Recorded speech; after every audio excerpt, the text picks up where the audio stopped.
नमस्कार, मैं कृमल हरिया और आप देख रहे हैं 4 PM गुजरात। रमजान ईद के पवित्र मौके पर जहां पूरे देश में खुशी का माहौल था, वहीं अहमदाबाद की सड़कों पर भारी विरोध प्रदर्शन देखने को मिला। गुजरात विधानसभा में समान नागरिक संहिता यानी कि यूसीसी बिल पेश होने की खबरों के बीच में AIMIM के कार्यकर्ताओं ने जुम्मा मस्जिद के बाहर जमकर नारेबाजी की। आखिर क्यों हो रहा है गुजरात में इस बिल का विरोध? क्या है वो नियम कि जो शादी और संपत्ति के लिए अधिकार को हमेशा के लिए बदल देंगे? और क्या वाकई ये बिल लिव इन रिलेशनशिप को बढ़ावा दे रहा है? आज हम इन सभी पहलुओं पर विस्तार से चर्चा करेंगे।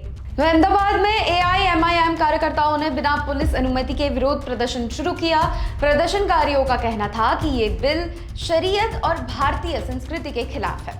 एक महिला प्रदर्शनकारी ने स्पष्ट कहा कि भले ही उत्तराखंड में इसका विरोध ना हुआ हो, लेकिन गुजरात में वे इसे स्वीकार नहीं करेंगे।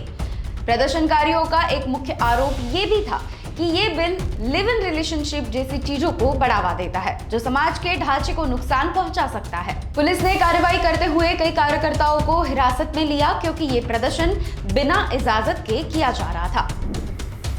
आज पत्थरकुआ के बाहर जामा मस्जिद के पास यूसीसी का विरोध करने के लिए कुछ लोग इकट्ठा हुए थे।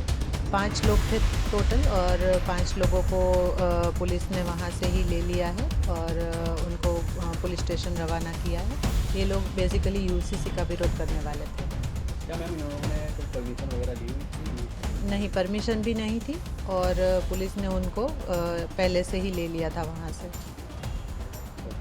अब बात करते हैं उस बिल की जिसे लेकर इतना हंगामा हो रहा है। 18 मार्च को गुजरात के कैबिनेट में यूसीसी पर अहम चर्चा हुई।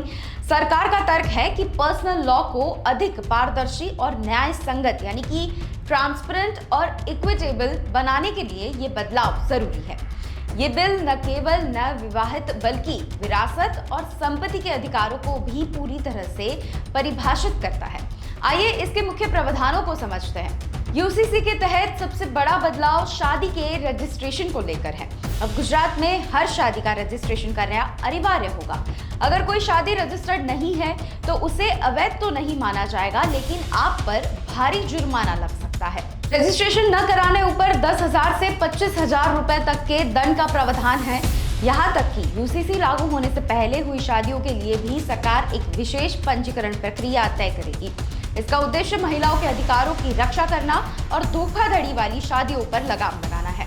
दूसरा सबसे महत्वपूर्ण हिस्सा है समान विरासत। अगर किसी व्यक्ति की मृत्यु बिना वसीयत यानी कि विल के बिना हो जाती है तो संपत्ति का बंटवारा अब बिल्कुल नए तरीके से होगा।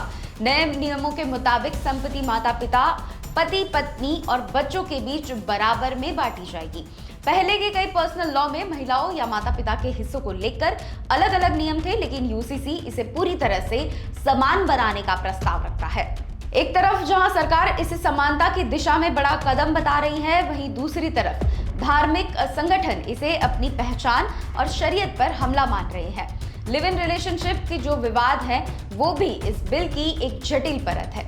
क्या गुजरात में भी उत्तराखंड की तरह ये बिल आसानी से लागू हो जाएगा या फिर विरोध की ये आग और आगे बढ़ेगी? आपकी इस बारे में क्या राय है? हमें शादी का रजिस्ट्रेशन अनिवार्य करना सही कदम है या नहीं? हमें कमेंट सेक्शन में जरूर बताइए। नमस्कार।